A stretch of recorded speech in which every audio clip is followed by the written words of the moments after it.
Guntur corporation కార్యాలయం ఎదుట Kolli Sharada wholesale market నూతన లీజుదారుల ధర్నా చేపట్టారు. ఈ సందర్భంగా కొల్లి శారద మార్కెట్ హోల్సేల్ కూరగాయల మార్కెట్ నూతన లీజుదారుల సంక్షేమ సంఘం సెక్రటరీ దుర్గాప్రసాద్ మాట్లాడుతూ అనుమతులు లేకుండా నిర్వహిస్తున్న లక్ష్మీ నరసింహ మార్కెట్ వ్యాపారులపై చర్యలు తీసుకోవాలని డిమాండ్ చేశారు.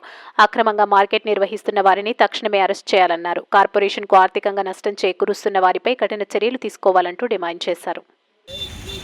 మార్కెటింగ్ శాఖ నుంచి ఆ ఒక్క 2 పాయింట్లు తీసేశారు, అంతేగాని జిఎంసీలో తీసేయలేదు. వాళ్ళ దగ్గర ఉన్న కాగితాలతో ఎక్కడికైనా రమ్మనండి, మేము కాగితాలు చూపిస్తాం.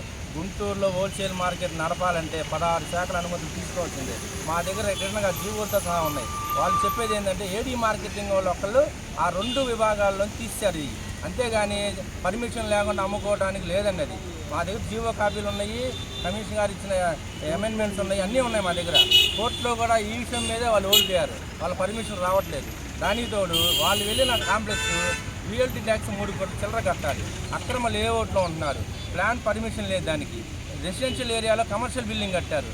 ఇన్ని వైలేషన్స్ ఉంటూ వాళ్ళు ఇంకా మేము వ్యాపారం చేస్తారంటే కార్పొరేషన్ ఎదిరించి కావాలని చెప్పి వాళ్ళు కొత్తగా పాడుకున్న వాళ్ళని బెదిరించడానికి తప్ప దీంట్లో వాళ్ళకి ఏం లేదండి. కాబట్టి వాళ్ళ దగ్గర ఏదన్నా ఆధారాలు ఉంటే మేము బహిరంగ చర్చకు సిద్ధంగా ఉన్నాం. అధికారులు అయితే మాకే సపోర్ట్ అండి. అధికారులు మొత్తం హోల్సేల్ మార్కెట్లు నూతన లీజుదారులకే సపోర్ట్. మేయర్ గారు కానీ కమిషన్ కానీ ప్రభుత్వ శాఖలో కొంతమంది తెలియని చిన్న నాయకులు మన మధ్య గెలిచిన వాళ్ళు ఏమైనా సపోర్ట్ చేస్తే చేయొచ్చు. ఎంపీ గారు కూడా మాకే సపోర్ట్. ఏదో ఒకసారి గెలిచి రెండోసారి గెలవని సన్నాసులు ఏమన్నా సపోర్ట్ ఇస్తే మాకు సంబంధం లేదు. అది గుంటూరు నగరపాలక సంస్థ చెందిన కొల్లి శారద హోల్సేల్ కూరగాయల మార్కెట్లో నూతన లీజుదారు అని మేమంతా ఈ రోజున ఇక్కడ రావడం కారణం ఏంటంటే గుంటూరులో భారీ అద్దెలతో మేము టెండర్లో పాల్గొన్నామండి. మాకు ఓకే చేసిన తర్వాత మాతో ఉన్న పాత లీజుదారులు వెళ్ళిపోయి ప్రైవేట్గా హోల్సేల్ మార్కెట్లు ప్రభుత్వ అనుమతులు 16 శాఖల నుంచి అనుమతులు తీసుకోకుండా ప్రభుత్వానికి సవాలు ఇచ్చి అక్రమంగా రెన్యూల్ చేస్తూ మా రైతులని వ్యాపారస్తులు రానికుండా ఎదురుస్తున్నారండి. కాబట్టి మేము కృష్ణాన్ని కమిషన్ గారి మేయర్ గారికి ఉన్నతాధికారులు తెలియజేశాము, కానీ వాళ్ళు కూడా 2 నెలల నుంచి ఎటువంటి చర్యలు తీసుకోవట్లేదు. మాకు వచ్చే వ్యాపారాలు రాకుండా చాలా ఇబ్బంది పడుతున్నాము. మాకు అద్దెలు లక్షల్లో ఉన్నాయి. కాబట్టి ఇప్పటికైనా తెచ్చిన వస్తువులు కూడా తెచ్చిన కూరగాయలు కూడా పారైపోతున్నాయి, బయట పారేయాల్సి వస్తుందండి.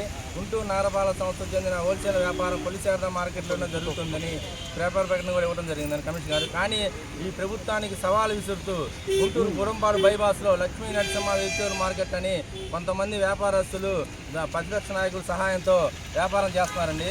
కార్పొరేషన్ ఆదాయానికి అసలు రూపంలో ₹1 కోటి ఆదాయం వస్తుందండి, దాన్ని గండి కొట్టారు. అద్దెల రూపంలో 6 కోట్ల ఆదాయాన్ని కూడా గండి కొట్టారండి. ఇప్పటికైనా ప్రభుత్వ అధికారులు అక్రమంగా ప్రభుత్వ అనుమతులు లేకుండా ఎటువంటి ఆధారాలు లేకుండా నిర్వహించున్న లక్ష్మీ నరసింహ వెజిటేబుల్ మార్కెట్ని గురంపాడు బైపాస్లో అక్రమ లేఅవుట్లో నిర్వహించున్న మార్కెట్ని సీల్ వేయాలండి. లేని పక్షంలో మేము 2 రోజులు ఆమరణ నిరాదీక్ష తీసుకొని నిర్ణయించుకున్నామండి. ఇక్కడ కూరగాయలు అమ్మడానికి పర్మిషన్